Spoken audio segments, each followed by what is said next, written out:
dana desa yang dana desa emang impres yang itu nggak berlaku, PMK yang itu nggak berlaku, dicabut kalau nggak salah ya, direvisi ya. Tapi yang jelas dana desanya dari 60 sekitar 40 untuk nyicil koperasi merah putih 6 tahun ke depan. Jadi selama 6 tahun dari 40 sampai 6 tahun untuk membayar utang yang 240 triliun yang dipakai untuk membangun 80.000 koperasi merah putih. Jadi seperti itu. Tapi implementasinya nanti di Menteri Koperasi ya? Koperasi, Pak. Menteri Koperasi Pak Maman ya? Oh, Menteri dalam negeri sama kalau yang dana kelurahan itu? Enggak, bukan itu. Yang implementasi Menteri itu sama dana antara nanti. Ya. Ya. Himbara. Jadi, dana antara kan Himbara bawahnya. Jadi, agenasnya pinjam ke Himbara, nanti setiap tahun kita cicil 40 triliun selama 6 tahun ke depan dari dana desa. Itu masih ada sisanya sedikit dana desa. Kita tadi yang kedua apa?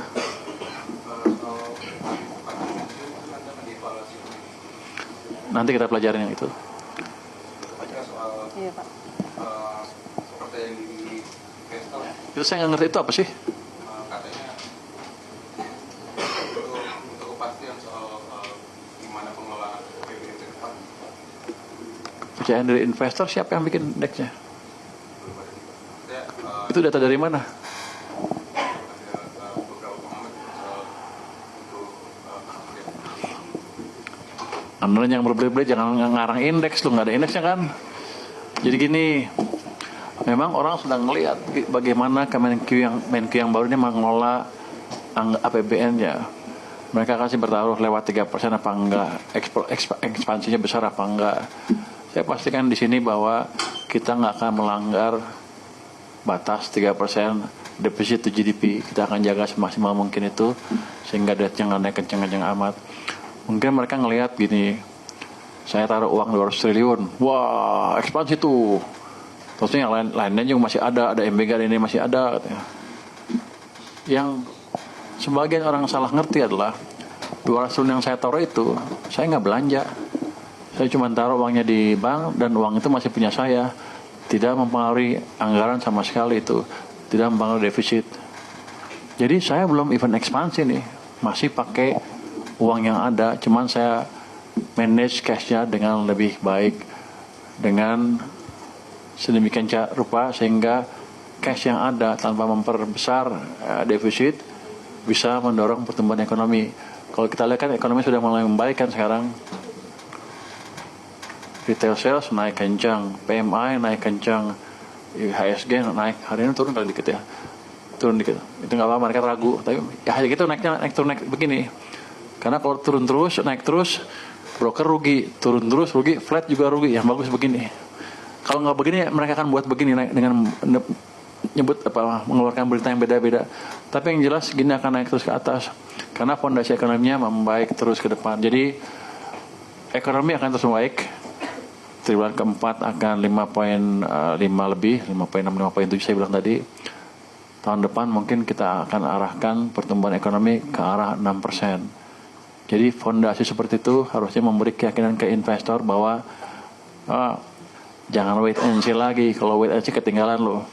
Ke depan tahun berikutnya juga akan kita dorong lebih cepat lagi, akan lebih cepat tanpa mengganggu fiscal sustainability. Jadi kehati-hatian fiskalnya kita jaga terus. Caranya gimana? Saya tadi jaga market domestik sehingga produsen domestik bisa berproduksi dengan baik. Kita tutup barang-barang selundupan, jangan masuk dari segala sisi ya. Dari pakaian bekas, pakaian baru, yang selundup ya. Barang-barang baja, nanti kita nggak masuk ke baja tuh. Apalagi sepatu. Nanti kita kerjasama dengan perusahaan-perusahaan dalam negeri supaya mereka bisa berproduksi.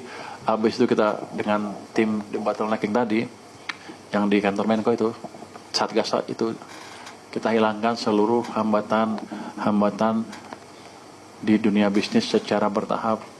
Jadi ke depan ekonomi akan lebih bagus. Kalau Anda pemain saham, jangan lupa invest sekarang, nanti ketinggalan. Yang lagi? Ya, Tane.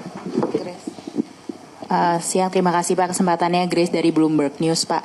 Pertanyaan pertama, boleh Pak konfirmasi apakah benar Kemenq berencana untuk menerbitkan Panda Bonds mulai tahun depan, yaitu bond dalam denominasi Chinese Yuan onshore ya Pak Renminbi. Pertimbangannya apa ya Pak? Apakah memang diversifikasi atau memang ada kebutuhan pembiayaan dalam mata uang Renminbi di dalam negeri yang juga semakin besar sehingga perlu di-expand bond, global bond ke mata uang Chinese tersebut. Apakah juga dalam rangka de-dolarisasi mungkin Pak? Kedua Pak, kemarin kan Bapak bertemu dengan tim IMF. Ada yang bisa di-share nggak Pak? Apa yang Bapak share dengan tim IMF? Apa update apa atau mengenai ekonomi Indonesia, atau juga mungkin yang ditanyakan atau yang disampaikan ke Bapak dari IMF, mungkin pesan-pesan dari investor global. Terima kasih Pak. Panda Bond saya baru dengar malah. Anda lebih dulu dari saya tahunya. Ada orang dalam Anda? Ada orang dalam ya? Enggak gini, saya belum dengar itu akan diterbitkan tahun depan, belum. Tapi mungkin kemungkinan itu selalu ada. Tapi kalau untuk menghandle tadi mismatch atau mengurangi ketergantungan terhadap dolar ketika kita beli barang dari Cina, kan sudah ada bilateral swap agreement antara LCT antara Indonesia dengan Cina, local currency settlement kan. Antara Indonesia dengan Cina sudah ada, jadi sudah bisa dijalankan. Itu sampai 30 miliar dolar itu limitnya setahu saya, jadi masih cukup luas untuk mengurangi ketergantungan kita terhadap dolar kalau mau. Yang dengan IMF saya ngomong apa ya? Saya ngomong kayak gini kok, seperti ini, seperti sama apa yang terjadi di ekonomi sudah membaik karena langkah-langkah kebijakan fiskal yang pas pada waktu itu, sehingga uang yang dipakai bisa mendorong ekonomi dengan bagus. Saya tunjukkan juga consumer confidence sudah bagus. Saya tunjukkan juga kepercayaan masyarakat ke pemerintah sudah bagus karena fundamental kita sudah bagus. Sambil kita tetap menjaga fiscal prudency. Saya nggak akan melewati yang 3% tadi. Sepertinya mereka cukup puas sepertinya. Anda mau kritik apa?